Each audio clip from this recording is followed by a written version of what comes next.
5:20 in the early evening hours on Thursday, October 24th. Welcome inside the channel. I'm bobtrosset. As always, this is where I bring you Baltimore sports and beyond, and it's brought to you by my friends at Primary Residential Mortgage. Lots to get to, of course, week 8 of this NFL season. Everybody's talking about the Ravens, not necessarily this matchup. It's not being talked about the way the first, literally 7 weeks has. I feel like every single matchup, aside from maybe Vegas, has been highly discussed, highly nationally televised, and things of that nature. But because Cleveland's 1-6, they're not out of it, I guess, mathematically yet, but they're teetering and they're in no man's land. And they're turning to Jameis Winston to take over for an injured Deshaun Watson. Obviously, they've become sellers as well in recent weeks, sending Amari Cooper to Buffalo. There's been rumors about Myles Garrett. We'll see. But as you kind of take a look and start to focus in on the Cleveland perspective, which we will in the second half of this live stream, you could just tell that, good Lord, morale is low. And as it probably should be, because they just don't have a whole lot to play for right now. And it has been a circus with everything going on in Deshaun Watson's world. So we will get into the Cleveland perspective. Jim Schwartz, their defensive coordinator, spoke about the Lamar Jackson, Derrick Henry tandem, as did a couple other defensive members on their side. Grant Delpit, he's a safety, and the linebacker, Jeremiah Owusu-Koramoah. So it's always interesting now, given that this Ravens offense is humming and pretty much leads or is in the top 5 of most statistical categories as you look around the league. It's always interesting to hear and watch and listen to what the opposition has to say in preparation for a juggernaut. We're going to actually begin with that tandem because Derrick Henry hopped on the Triple Option podcast, which is a Fox Sports show, and Mark Ingram is on that show with a few other guys as well, Urban Meyer, Rob Stone. Big Noon Kickoff. It's the crew that's on that show. And I just thought that it was what's rare is Derrick to be emotional. And I'm not saying he was emotional in terms of his face, body expression, and things that. I'm talking about the way in which he was speaking. And I think when it's a player versus a former player kind of show, and you have that Alabama tie that Derrick has with Mark Ingram, former Raven, it just opens up for, I'd say, a very candid, unique conversation. The Triple Option is where you can watch the segment, the interview in its entirety. But what I've done is I've found the best of. I found the best clips that I wanted to share with you. And let's begin with longevity. So many teams, so many executives, so many front offices have decided over the years in today's NFL to either overlook, write off, or straight up after 30, running backs just straight up do fall off. Like, that's the reality of today's NFL, which makes, we always refer to Lamar as one of one. We certainly can do the exact same with Derrick Henry. He is one of one. He is leading the league in rushing yards right now. He's on pace to potentially break the great Eric Dickerson's single-season rushing record, and he's doing all of that right now as a first-year Baltimore Raven after spending, of course, the beginning of his career in Tennessee. Here he is on that exact topic, longevity. People, man, hey, it's how you feel, dog, and you toting that thing better than anybody in the league right now. So how does that even feel, bro? Because when you turn 30, they just suppose like you're gonna fall off. How did that feel, bro? Coming from Tennessee last year, you went for 1,100 yards and 12 TDs just last year, and these people talking about he 30, he gonna be old, he ain't gonna be the same. Like, what's that about, bro? What that made you feel like, bro? Yeah, really, I just wanted an opportunity. I knew I still had a lot left in the tank, and then being a free agent, just seeing who was interested, and I wanted to be Baltimore. There was Baltimore. It was not the Cowboys. Oh, The Cowboys were, if Baltimore wasn't interested, then that'd be another good spot to go to because I live in Dallas. There's been so much talks about I want to go to the Cowboys. That's why I wanted to be. I wanted to be here in Baltimore, and thank God it happened. But being 30 years old in our position, that comes that stigma is always going to be on a running back position, no matter who you are, just because that's the nature of the game as far as age and, the position. But I don't focus on that. I know I can still play at a high level, and thank God I've been able to play this long, and been trending in the right direction, so far this season. Why is 30 that magic number for running backs? I don't know. It's just the statistics of the position, and especially guys who've had success early, who get a lot of carries, and then have a lot of mileage. And then once you get up to that age, then you kind of see you know a little fall off as you creep into the 30s and 31s. But it's been some guys who've had success, but it's not it's not a lot of guys that had that much success. But I mean, I understand it, but I don't accept it. So Right. I'm gonna write my own narrative and work as hard as I can to have success and help my team and do my job the best way I can. See what I mean? A rare, long-winded answer there from a candid Derrick Henry speaking to the historical trend and the cliff, if you will, that running backs will often face. Well, he's not. And it may not hit him anytime soon with this kind of mentality, given the way that he's been toking this thing. He was asked, as you just heard there, why 30-plus-year-old running backs often fall off in today's NFL. Quote, I understand it, but I don't accept it. I'm going to write my own narrative. Subtle, but that was said with conviction. And then how about Dallas continuing to catch strays as well, not just from a national media perspective because of Jerry Jones continuing to put his foot in his mouth lately with what he's been saying. But look at this. He yet again, unprompted, says, look, it was not Dallas. I wanted to be a Raven. If the Ravens didn't want me, of course I would have considered Dallas as option number 2. But it's clear to me that time and time again, Derrick has taken every opportunity to ensure this fan base in Baltimore and everybody out there asking that it was Baltimore or bust. Listen to Jerry Jones. Is having a career year. I don't know if he'd be having that career year in our situation. And that's really something you really do have to look at, because if he had not had as many carries as our running backs have had, then he certainly probably wouldn't have attained the level of impact he's having. And then he's a real good complement to the type of offense they run. We don't run that type of offense at all. Derrick Henry didn't fit because principally of managing the cap, in anticipation of the players that we were going to sign weeks later, or anticipation of the players we're going to be signing in the future. Jerry Jones speaking on 105.3 The Fan earlier this week and riling up a lot of Cowboys Nation. Look, we can talk cap, and I think that the whole cap monetary side of things is a different conversation. But in terms of whether or not he'd be having success, look, I think there's a lot of teams that were willing to pass on him given the robust free agency market that was day one at the running back position.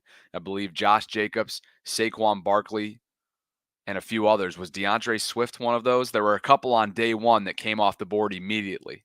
And Derrick was day 2, and the Ravens stayed back, were patient, and waited for their guy. They wanted him, of course, prior to last November's trade deadline, and that was, I guess, sunk by Tennessee ownership. But the point is, sure, it's a perfect fit in Baltimore. But to think that this dude, given the line that he ran behind last year in Tennessee, which statistically was one of the worst around the league, to think that he was just going to fall off if he had went to Dallas or any other team for that matter, I think is short-sighted. It's Dallas's problem now. Now, another thing they talked about on this podcast, the triple option with Mark Ingram, it was awesome, by the way. I hope Mark never changes. And based on his introduction, the way that he introduced Derrick before the podcast started, tells me that he literally will never and hasn't changed. Boy, King Henry, the man, the myth, the legend, the Heisman, the high school phenom, the everything, Mr. All World, new to the 10K club, the best running back in Alabama history, the Oh, that's GOAT you. himself, the 10K 100 TD newest member, Derrick King Henry in the flesh. Yes, sir. On the Triple Option Podcast. Yes, sir. Yes, My sir. boy had to pull up on us. And if that doesn't give you meet me outside the bank, come see me vibes from 2019, I don't know what will. More from Mark Ingram's podcast with Derrick Henry as his featured guest coming up in just a second. But as you see as a pinned comment right now, man, you can find your dream home and get your closing costs up to $750 at least covered through my friends at Primary Residential Mortgage. I've been working with PRMI for the last year. And the big news here is that if you haven't heard already, rates have dropped. They are dropping. And this could mean big savings for your mortgage. Now is the perfect time to refinance and lock in a lower rate to reduce your monthly payments. PRMI, as a Bobby Baltimore subscriber, will cover your closing costs up to $750 for applications that are submitted by February 9th of 2025. That link that you see as a pinned comment, which is also at the top of the show notes, will lead you directly to the simple application to fill it out, mention my name as you go throughout the process, and bang, you're covered. You can apply through the PRMI Mid-Atlantic website. As I mentioned, just mention my name throughout your application process, and applications that are submitted by February 9th, that's February 9th of 2025, you are eligible for closing costs covered up to $750. So a special thank you to PRMI, Primary Residential Mortgage, for continuing to support the channel and offering a great incentive for Bobby Baltimore subscribers. Here is Derrick Henry talking about his MVP candidacy that Mark Ingram brought up, but the King took it in a completely different direction. Listen to this. L Freaky, man, to the MVP right now. No, I think it's L's. I mean, I don't think it's no question, who's #1 MVP right now. The guy is playing better than he was when he won his first and second, so it shouldn't be no question. Man, this guy's unbelievable, man. And, being his teammate, it's just like, I mean, just He different, right? he different. I mean, What's different? What's different about he him? is 1-on-1 for sure. He is 1-on-1 for sure. What makes him one of one? What makes him different? I know, Mark, you felt that way for years, but what have you seen in only X months? I'm like seeing Mark, and when Mark, we see how hard he used to go for L, and the energy Mark had when he was here. And I see it now being here now.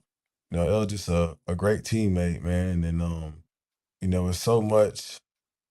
I wouldn't say so much hate, but people doubt him so much, because his style of play and you know, um, him winning MVPs and the playoff stuff, man. L is a dog, man. He's 1-on-1, one of the greatest quarterbacks to play this game.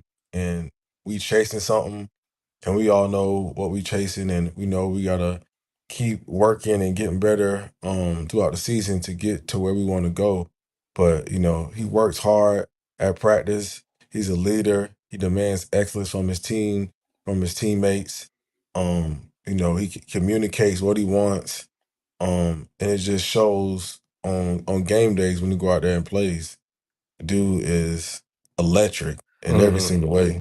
You can't tell me that there isn't something special being built layer by layer. The foundation has been laid, and the humility shown there from Derrick, the humility shown by Lamar when he's asked about vice versa. Derrick Henry, these two are a 1-2 punch. They complement each other obviously so well. We'll hear from the Cleveland perspective in just a bit in terms of how the hell they're trying to prepare to keep these two at bay. But there is no friction right through 7 weeks. I think the conversation throughout the offseason was very much like, at least at times, how is Todd Monken going to keep everybody happy in this system with the amount of mouths that he's going to be charged with feeding? And so far, there's just been a whole lot of selflessness. There's been a whole lot of glue guys and a collective understanding that, you know what? We'll eat when we get an opportunity to, but for now, we're winning games, and that's all that matters. Lamar continues to distribute the football. Derrick continues to answer the bell when called upon. And so far, through the first 7 weeks, the Ravens, from a receiving standpoint, have had 5 different statistical leaders in each game. And it's ranged from tight ends to wide receivers, which shows you the depth, which shows you the variety that they can kill you in. Week 1, it was Isaiah Likely who was the receiving leader in a loss to Kansas City. Week 2, in that home loss to Vegas, the fourth quarter collapse, Zay Flowers led the way. Week 3 in Dallas, held on for dear life there. After almost collapsing again, Nelson Aguilar led the way. Justice Hill at running back was your Week 4 receiving leader, Sunday Night Football, destroying Buffalo. Zay Flowers had Week 5 in that overtime victory against Cincy. Also, the following week as well against the Commanders at home was Zay Flowers. And then, of course, after a career day on Monday Night Football, Rashad Bateman was your game high. So, man, the differentiation, the balance with which Todd Monken is executing and operating this offense, and, of course, the point guard. I know Kobe Bryant wasn't a point guard in his day. He loved to shoot that thing. But right now, you're watching Lamar Jackson, the point guard, the facilitator, but he's also got that Mamba mentality. And damn it, Shaquille O'Neal, or whoever you want to call him, Scottie Pippen's MJ's Scottie. This is a hell of a duo. And each week you're seeing them win in different ways. And that's why, from a defensive perspective, if you're Jim Schwartz, the defensive coordinator in Cleveland, it's like, what do?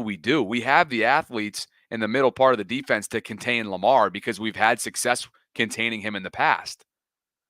But now there's this whole other beast that we got to figure out how to deal with.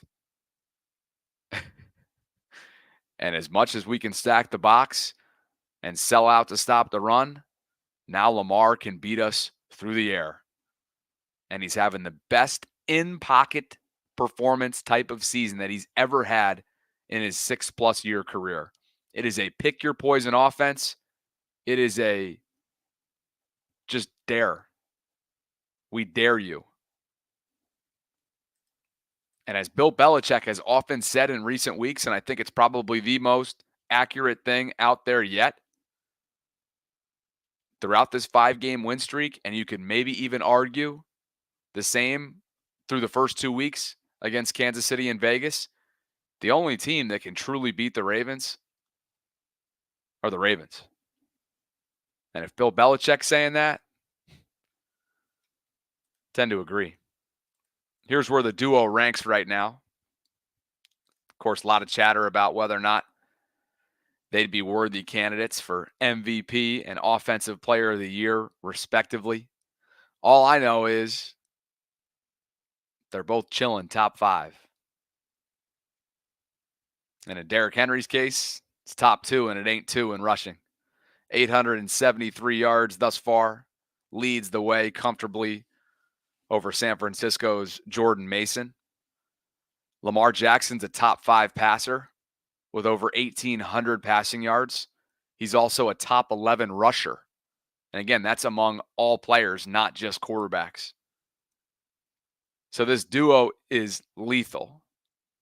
This duo is elite, and Lamar Jackson's your front runner for MVP for a reason. And I see a lot of you in the live chat.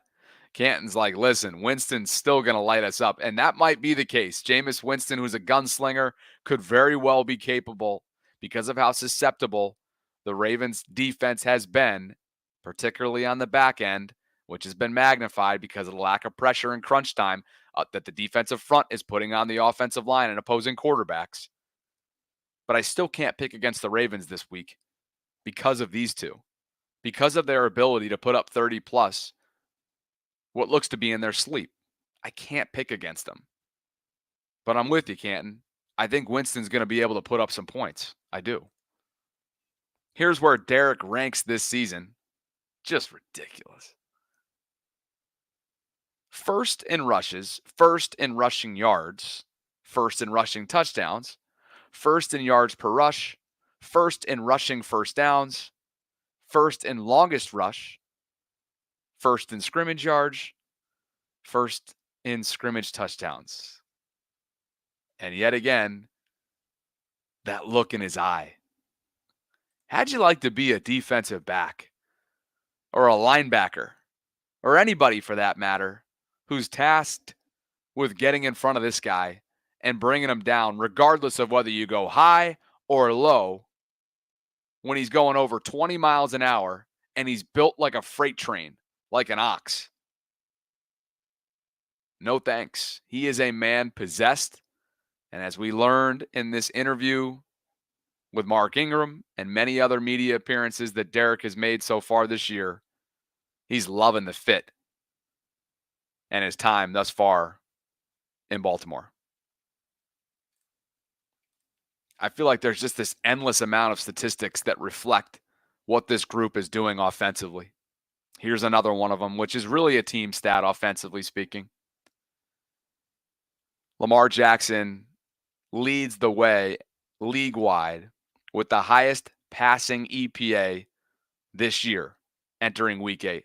Okay, EPA is an efficiency stat, and you could also make the argument that EPA is a team stat, offensively speaking here. But Lamar leads the way. And you look across the board, whether it's Dan Orlovsky's top 5 MVPs, The Ringer has an entire system with metrics and calculations and rankings. Lamar just overtook Patrick Mahomes for the first time. And for the first time in a couple of years, the number one quarterback statistically, according to their system and their metrics, is Lamar Jackson. You've got Chris Mad Dog Russo getting on First Take earlier this week and saying that, yeah, Lamar's the best quarterback in the universe right now. He just flipped his biggest critic, or one of his biggest critics, upside down. There's been a change in guard. And make no mistake about it, Lamar is still chasing what Ravens greats like Ray and Ed and J.O. have that he doesn't. And in the modern era, of course, he's chasing, like everybody else is, Patrick Mahomes, who has what he doesn't yet have. But make no mistake about it, there's not as much murkiness, it seems, as you look around the media landscape in the NFL. There is not as much murkiness as there typically is with the coverage surrounding Lamar Jackson. And that in year 7, given what he's had to endure here, given the burden that he has had on his shoulders throughout much of his tenure, given what he's dealt with from a media coverage standpoint since the moment he walked into the league, well before that too, after being doubted throughout his college years, that is a sweet thing. That is some sweet, sweet vindication. And I'm happy for Lamar.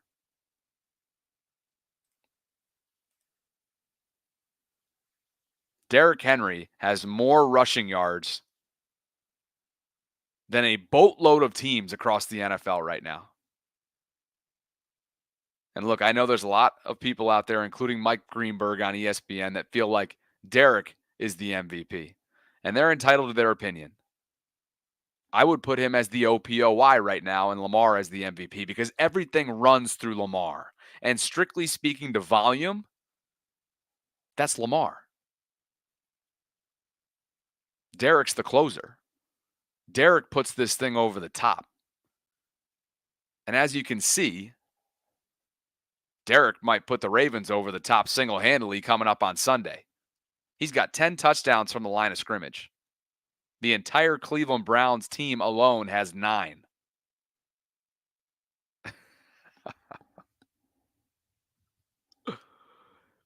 Brown safety Grant Delpit, talked about preparing for Derrick earlier today during one of his media sessions. And what he said was pretty freaking hysterical. rank in terms of maybe one of the tougher players to bring down in the open field? Yeah, he's big, you know. He's pretty big. He got size on. We're just going to put DeWan, the scout team running back, and just let him give us a good look. Y'all know who DeWan is? DeWan Jones is Cleveland's 6'8", 375-pound offensive tackle. And whether he's joking or not, Grant saying that they're going to put DeWan as a scout team running back to try and prepare and simulate Derrick Henry, if that's not one of the best things I've heard since this acquisition came to be back in March, I don't know what is. Folks, he's 6'8", 375 pounds, and he's an offensive tackle. I'm telling you, appreciate this duo and appreciate Derrick Henry at 30, soon to be 31 in December while you can, because this is a generational run right now that this Ravens offense is on. And I know defensively there is a lot left to figure out. And Zach Orr acknowledged such today during his press conference. First-year Ravens defensive coordinator, one of the youngest in the entire league, very inexperienced, has had his learning moments, as many parts of his defense have as well throughout these last month and change weeks.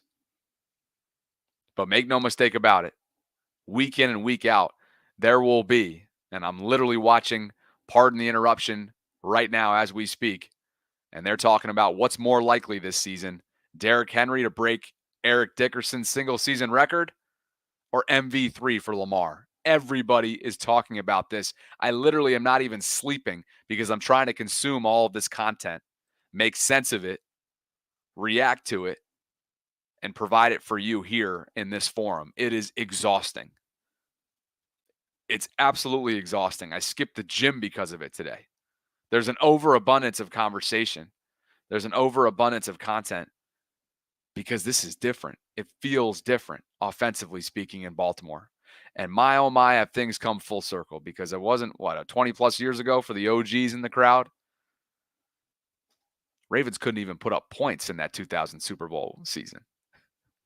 So much so, the defense literally needed to put up both points and keep points off the board for the opponent. Absolutely insane, and it's just a fun ride to be on right now. The beauty of it is that this whole conversation surrounding potentially conserving Derrick Henry, being mindful of his workload, knowing that it's most important that he's available a couple months from now in January for a postseason run, what comes to mind is who's coming back, hopefully within the next 3 weeks, if his timetable checks out, barring any setbacks. And that is number 34, the former undrafted rookie running back who lit it up last year, and that is Keaton Mitchell. And friend of the show, Karita Parks of Bowie TV, caught this footage on a beautiful, gorgeous fall day in Baltimore. Keaton doing some drills with that brace on his left knee. How about the foliage out there in Owings Mills? Catching some passes, moving relatively well, not going full speed by any stretch of the imagination. Keaton has obviously been on the PUP list, the physically unable to perform list, so far this season after tearing his ACL, pretty significant knee injury last December. And now he's in the middle of this 3-week ramp-up window. He could be activated at any time. He's not expected to play this weekend in Cleveland. And when he does come back, because of how taken care of they've been in the running back room, I would expect him to be on a significant pitch count. But I guess that's the beauty of it. Because of the way the running back room right now is functioning, there's absolutely no rush to rush this guy back. And when you do bring him back, he'll just give you a little bit of a blend, a little bit of a different look, speediness, right? His ability to get to the edge, his ability to cut. He can contribute in the pass game as well. Man, some of those screens, I can't help but think, right? Some of those bubble screens, either for Zay or Justice. Imagine Todd when he starts drawing those suckers up for Keaton. Defenses are going to have to figure this guy out. And there he's dancing right there. I didn't even see that. He's tweaking right there, doing something. Oh, look at him go. Okay. Knees are looking okay. But that's your look at Keaton Mitchell, who, again, began his 3-week window this week and could potentially be ready to go in the imminent future. Number 34. And my, was he dazzling at points last year. Let's take a look at the Cleveland perspective. First of all, I'm glad you're here, as always. Please like the video if you're enjoying tonight's show. Subscribe to the channel if you haven't already done so. Hit that notification bell so you can be notified of when I'm dropping my daily live content.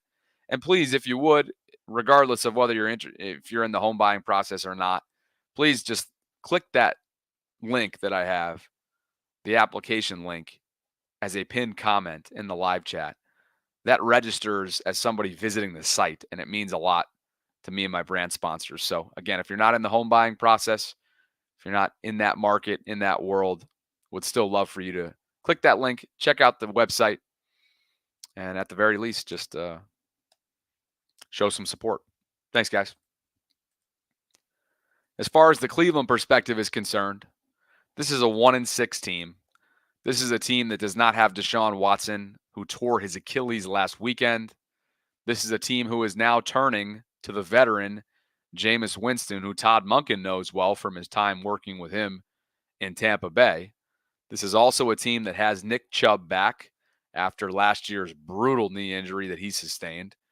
I don't know if he's still on a pitch count or not, but the reality is times are bleak in Cleveland. You have the Deshaun Watson story hanging over your head. You're 1-6. You let Joe Flacco walk out your building after leading you to the playoffs a year ago.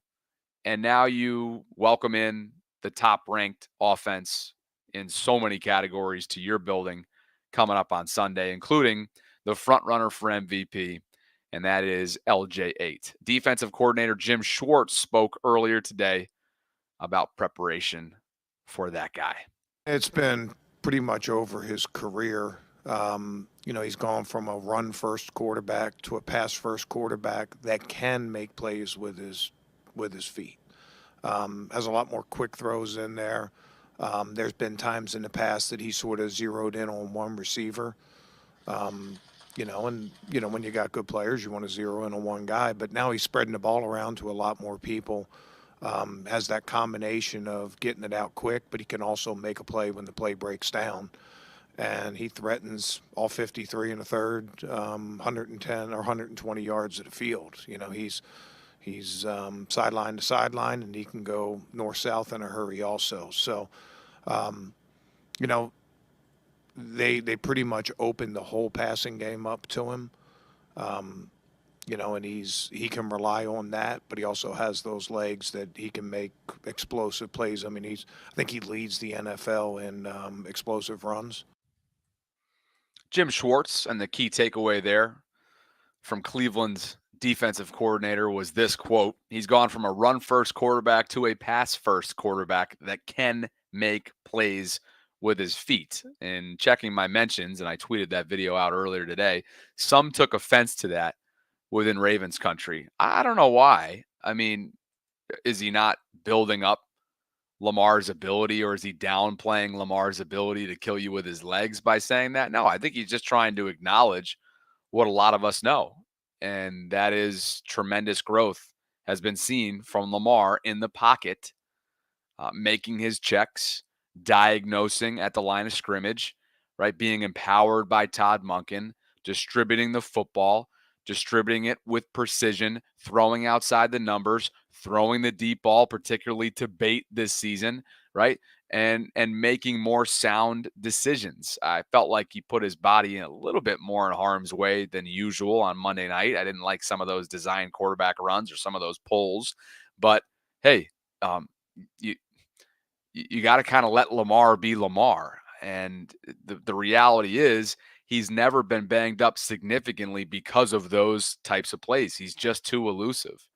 They've all happened on fluke situations outside the pocket, one of which, if I'm not mistaken, was against Cleveland and Jeremiah Owusu-Koramoah after he was flushed out of the pocket. I believe that was one of his injuries in that 2021-2022 area where both seasons ended prematurely due to injury. Don't quote me on that, but I believe that was the case. I got to go back and look at that specifically. But that's what makes Lamar so damn special. So if anything, him acknowledging that he's gone from run first, right, to passing first, but can still make plays with his feet, I think is acknowledging what we already know. In terms of the player perspective, that's the coaching perspective, the player perspective, and the aforementioned Jeremiah Owusu-Koramoah, who is an extremely athletic linebacker for them. I mean, there's a reason why the Browns have played the Ravens tough, relatively tough in terms of Lamar. Nobody's played Lamar tougher than the Pittsburgh Steelers, and the record reflects that. But I think this dude, Jeremiah Owusu-Koramoah, he is a player, and he has the tools. He's a specimen that can keep up with Lamar. Like Lamar has taken his game up to even another level this season. So just how well is he playing? What are you seeing on film this year? Well, again, I mean, there's, when we say there's another level, it's just like, all right, like we didn't know it was another level, because he's been playing on such a great level, and a high level. So, I mean, he's using his feet. He's doing miraculous plays, extending plays, as all the great quarterbacks do. But again, he's carrying this offense. I believe they have, 31 points a game right now, and the number one. So, I mean, it's a challenge for us. But, again, Coach Schwartz has put a good plan together to be able to defend us. So. JOK, Jeremiah Owusu-Koramoah, you heard him there. He didn't feel like there was another level, but, well, guess what? They found it. Quote, when we say there's another level, it's just like, all right, dang, we didn't know there was another level because he's been playing on such a great level and a high level. JOK on Lamar Jackson's game and what he's been studying on tape. The guest lines are open. I just dropped the link in there. So if you'd like to call into the show and share a thought with me on this Thursday evening just before 6 o'clock Eastern, please do so by hitting that link. The injury report is interesting. It's a little deep, I think, for most of our likings at this point in the week. But the reality is there is one more day, and some of these guys just may not be able to go and maybe don't need to go coming up on Sunday. Rasheen Ali, disappointing rookie year for him thus far. He's the 5th rounder out of Marshall, potential IR candidate. He's been a DNP all week. Jalen Armour-Davis, who was just activated off of IR, he's dealing with a hamstring. He was a full participant. Might need him given some of the injuries they have at corner. Zay Flowers potentially trending towards not going on Sunday afternoon. He's got an ankle. We all saw the way it was rolled up on. It's funny, too. He went back into the game after getting it taped up. You got to think something has to do with adrenaline, being that it's primetime football there. But he's been a DNP all week. Malik Harrison upgraded to a full participant with a groin. Marlon Humphrey's been a DNP all week with that knee. Travis Jones, limited after a DNP Wednesday with that ankle. Arthur Maulette, I'm expecting him to potentially make his season debut. That knee hamstring status. He was upgraded to a full participant today. That's good news. Because again, if Marlon can't go, then, and TJ Tampa, not that Tampa's been logging snaps for them at corner, but Marlon is trending towards not being able to go. And so if you can get both Jalen Armour-Davis back and the vet in Arthur Maulette, who's a solid nickel for you, that would at least alleviate some of their absences. Keaton Mitchell's been limited so far this week. They're going to be careful with him. Like I said, Tampa's been down all week with an ankle. Tough rookie year for him thus far after that sports hernia surgery over the summer and now dealing with an ankle. Broderick Washington, full participant. And Nate Wiggins upgraded from a DNP to full after shoulder and illness designations popped up under that injury category. So this is where things stand right now injury-wise. Some questions at corner. Obviously a question at wide receiver with Zay Flowers. But I tell you what, Cleveland really struggles to defend tight ends. And when their safety Grant Delpit's talking like this about Mark Andrews, I can't help but think it's going to be a big afternoon for 89. Mark Andrews is back to form. He's had kind of a quiet last 2 years.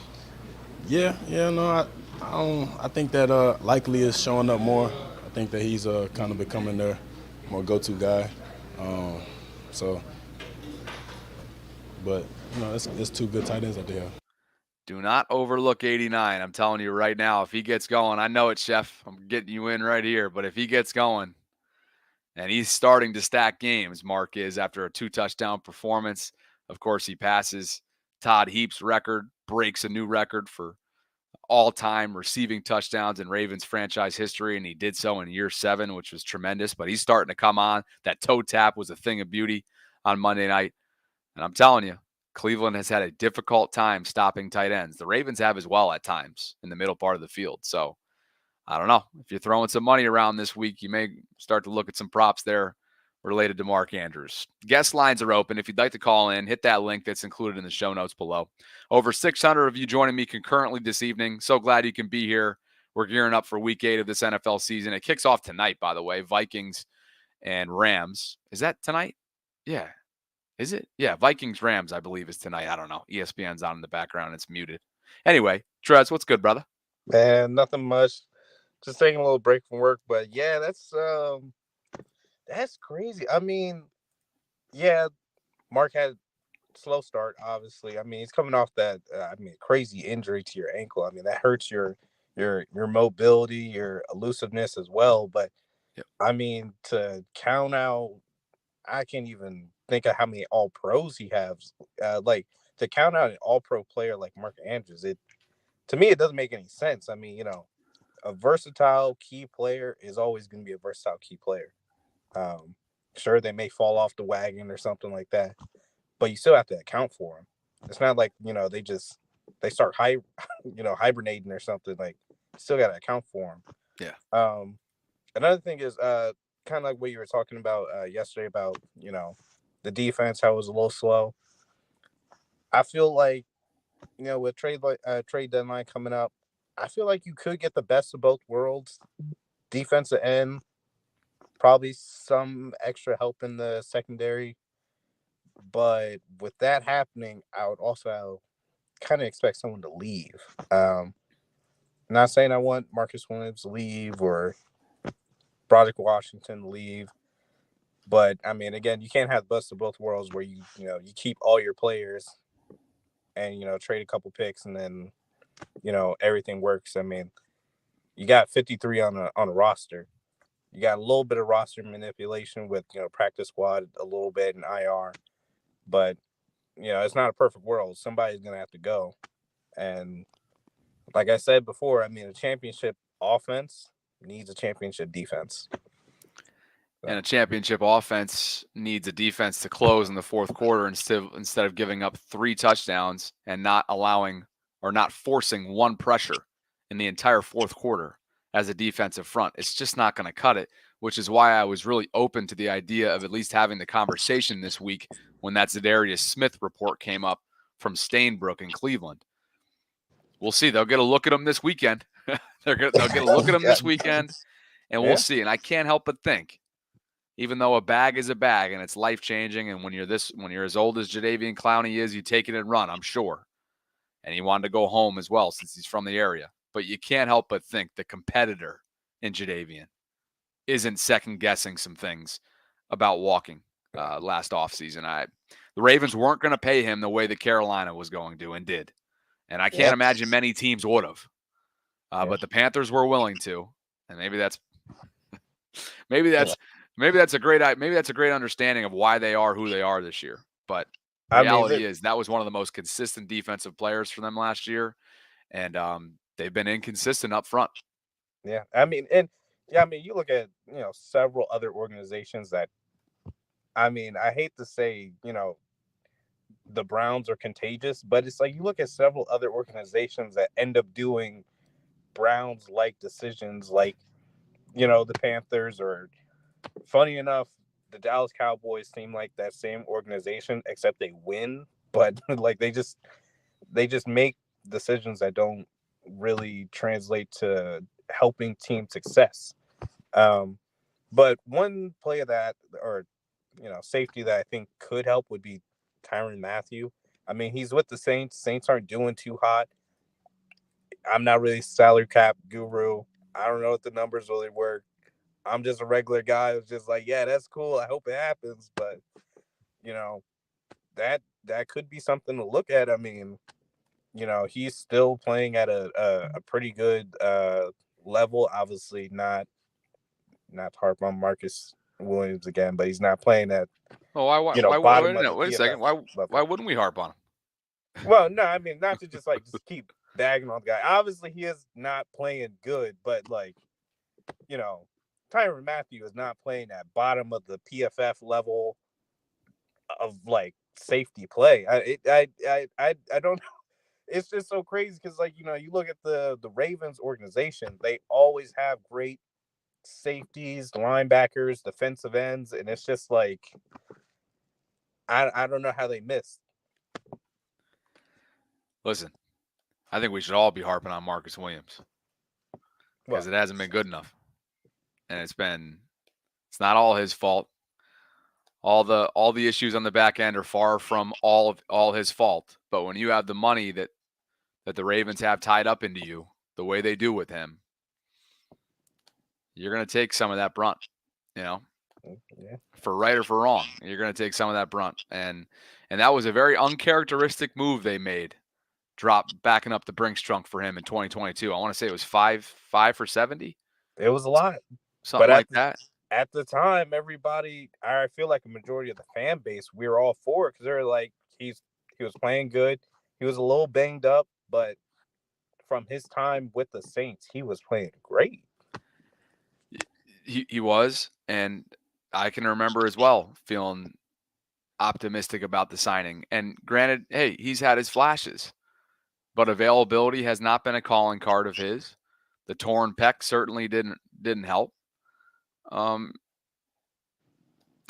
of course, last year he was a part of a really historical defense, right? That was a historical defense, and the trifecta is the trifecta. It had never been done before. So, but right now they're getting exploited more often than not, a handful of times per game. We've heard John Harbaugh refer to it as 5 or 6 times. Well, I think it was 7. Might have been 7 last Monday night. I think that was the number that I ended up tallying up. Yeah. So anyway, and there's other pieces of the puzzle, right? Eddie Jackson, I think, has been underwhelming, and wouldn't say that he was supposed to be anything more than average given what they gave him. I know a lot of people were calling for Justin Simmons and whatnot, but I just don't think they were willing to spend that kind of coin on him given their cap situation. But Jeff, appreciate you as always, my friend. Always. Catch up with you soon. It's beanie season as well, isn't it? Beanie season for the chef. You got to love it. All right, people. That's all I got tonight. You know what time of night it is when I go walk. Can't tell if there's a sunset or not tonight, but look forward to my walk right now. As always, I appreciate you guys for dropping by the channel. Please click that link in the show notes if you could and check out Primary Residential Mortgage and everything that we're doing together. Really thrilled to be ongoing partners with them. And I appreciate the things that they do in the community, and you don't necessarily need to be in the Baltimore area to buy a house with them. You can join the Bobby Baltimore Patreon community for as little as $1.99 by clicking on the link that's in the show notes below. You can connect with me on Instagram at Bobby Baltimore. You can find me on Twitter or X at that same exact log. Like the video on your way out if you could. Subscribe to the channel if you haven't already done so. And hit that notification bell so you can be notified of when I'm dropping my daily live content. Sarah and I will be back tomorrow. We're still trying to book a Browns guest at 12:30 inside the vault, as always, for a Ravens lunch hour live stream. And I appreciate you. Monica, mothering me. I appreciate you. Bobby, please take care of you. You are grinding at both ends of the candle. We are proud of everything you are doing and building. Appreciate that, Monica. Yeah, I got to get my sleep schedule together for sure, which is why I didn't go to the gym today. I chose to sleep in. Couldn't get my body off the frickin' bed. And now I'm mad, so I'm going to go do a fast walk instead. Anyway, you guys are the best as always, and I will catch up with you on Friday, as always, 12 noon Eastern, and then a stream following. Perhaps Femi. I got to figure out if Femi's going to be joining me. So until then, later, guys. Have an awesome night. Talk soon.